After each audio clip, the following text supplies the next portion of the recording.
perasan lah. Yeah, can. Yeah, he's so kepo, right? Hi guys, my name is Samad. Welcome to my channel. I am Malaysian and I speak Malay. So today, I wanted to share with you 10 interesting Malaysian words and slangs that I have grown up hearing or using while I make tortillas.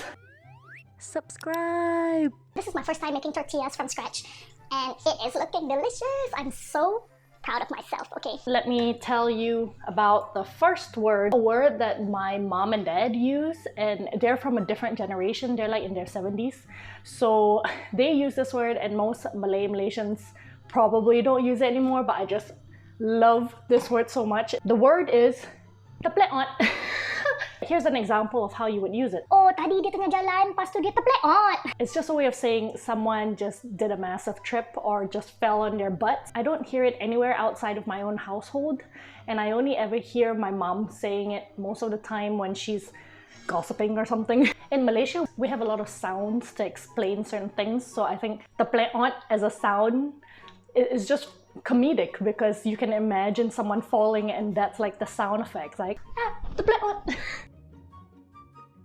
The next word that I'm gonna explain to you is membawang. Membawang, directly translated, means onioning. An example of the use of the word is like, I tak suka cakap dengan dia sebab dia suka membawang. and what that actually means is you're trying to explain that someone really likes to gossip. So I don't know where this term came from, but I imagine that how smelly or radiant an onion is, that is described as the person who likes to gossip. Onions make you cry when you cut them to half, so when someone spreads rumors and gossip, they can make you cry as well, I guess. I actually feel like I'm making naan. Like, look! Doesn't it look like naan? I wish I put like cheese or something in it. Then it would have been like, I'm in a mama. The third word that I'm going to share with you is something that I think everyone still uses today. It can describe someone very accurately. So the word is kepo or kepoci. Here's an example of how you use it. Yeah, he's so kepo, right? Kepo actually means to be nosy or to be busybody, and someone who just wants to rub up in your business. You know, they want to know what the gossip is. Maybe I could learn how to make my own cheese naan. Cheese garlic naan. Oh my god. This is a revelation. I'm gonna try it. I'm gonna try it one of these days. Cheese garlic naan and some tandoori chicken. The fourth word is, I think, quite a new term. It's not super new, but I guess it is quite modern, and that word is memafankan. So that's actually an example of Manglish where you mix the Malay language with Mandarin. Usually we use the word mafan to describe a situation that's really troublesome. So for example, Hey Sarah, can you please help me pack all of my boxes? I'm so lazy. Ayo, so mafan lah. so now we have a term to describe a person who is troublesome. You're so memafankan. It's a mixture of two languages, and I think that's quite a great example of Malaysia as a whole. We are a mix of cultures and diversities, languages and ethnicities, and that word is one of my favorite words. It describes someone or a situation that's really troublesome really well. I might have me some apparel spritz as a break, intermission, you know what I mean? The fifth word is a very Malay slang, and that word is budget. Budget is like you present yourself as something more than what you actually are. Someone carrying around a fake Louis Vuitton bag and pretending like they're rich because of their fake Louis Vuitton bag, that's budget. So the sixth slang, not necessarily a slang or a word, it's actually a sound. And it's a sound that I know all Malaysians and probably Singaporeans do as well. And the sound is yee! And that sound is usually used when you're describing something either disgusting or something really cute. So for example, you see something disgusting like a really dirty rat or something, you go yee, so gross, so gross. Or if you see a really cute kitten, like a really sweet fluffy kitten, oh my god, so manju. It's a great way of expressing disgust, or you just like really love something. I don't know what it is.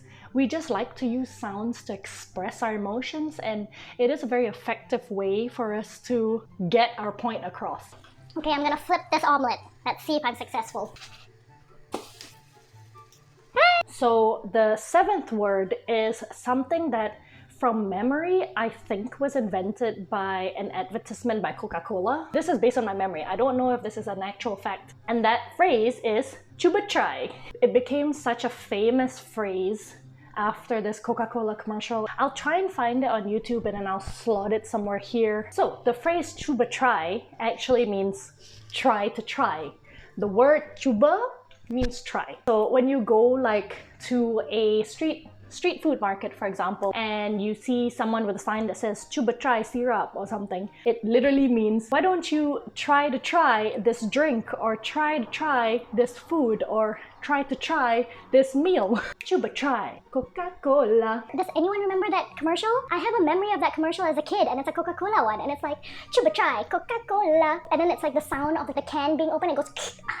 Can anyone relate? Tell me, please. The next word that I'm gonna share with you is can la. Literally in English, can, you usually use it in a full sentence for questions maybe, or to answer. So it's like, oh, can you do this? Can you do that? But in Malaysia, we use can and cannot to say yes or no.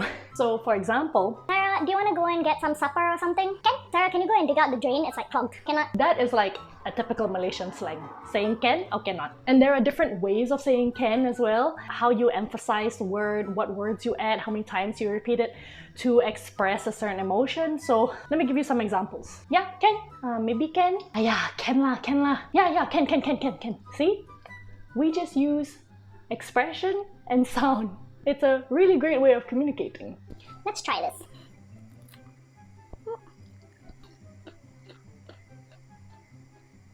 For the ninth word, it's action. When you see someone who's trying to show off their car or show off their bling, or someone who wants to show off how wealthy they are with like all the diamonds that they're wearing and stuff, you would say, Damn action way. Hi, editing Sarah here. I just wanted to correct myself in this video about the term action. A person whose action doesn't necessarily mean that they are a show-off. A better term to describe someone whose action is actually a person who is extremely arrogant. Usually they think that they are more educated, wealthier, better looking. They just think that they are above everyone else and everyone else is beneath them. And usually that can mean that they show off. So usually you would call someone like that action. Hope I clarified that. On to the video. For someone who doesn't really like to make things from scratch when it comes to anything flour-based, I'm impressed with myself, and this was really easy, so I'm gonna start making my own tortillas now. And the last slang, of course, how can I not add la? The only way I can describe la is that it's actually an exclamation. You add the word la at the end of sentences or at the end of words, and it's a way again to emphasize a certain emotion or a certain point. So for example, no lah, ya lah, alah dia memang macam tu lah, haya, yes lah, okay. Something that Malaysians and Singaporeans use very often, and I think you can equate it to how British people use the word like. Oh, that's so cool. Like, I still use the word la quite often. It is ingrained in you as a Malaysian person. Like, whenever I speak to my Malaysian friends and family, la does not leave your vocabulary. Well, I have never made tortillas from scratch before, and just look at it! It looks amazing! Oh yes, look at that!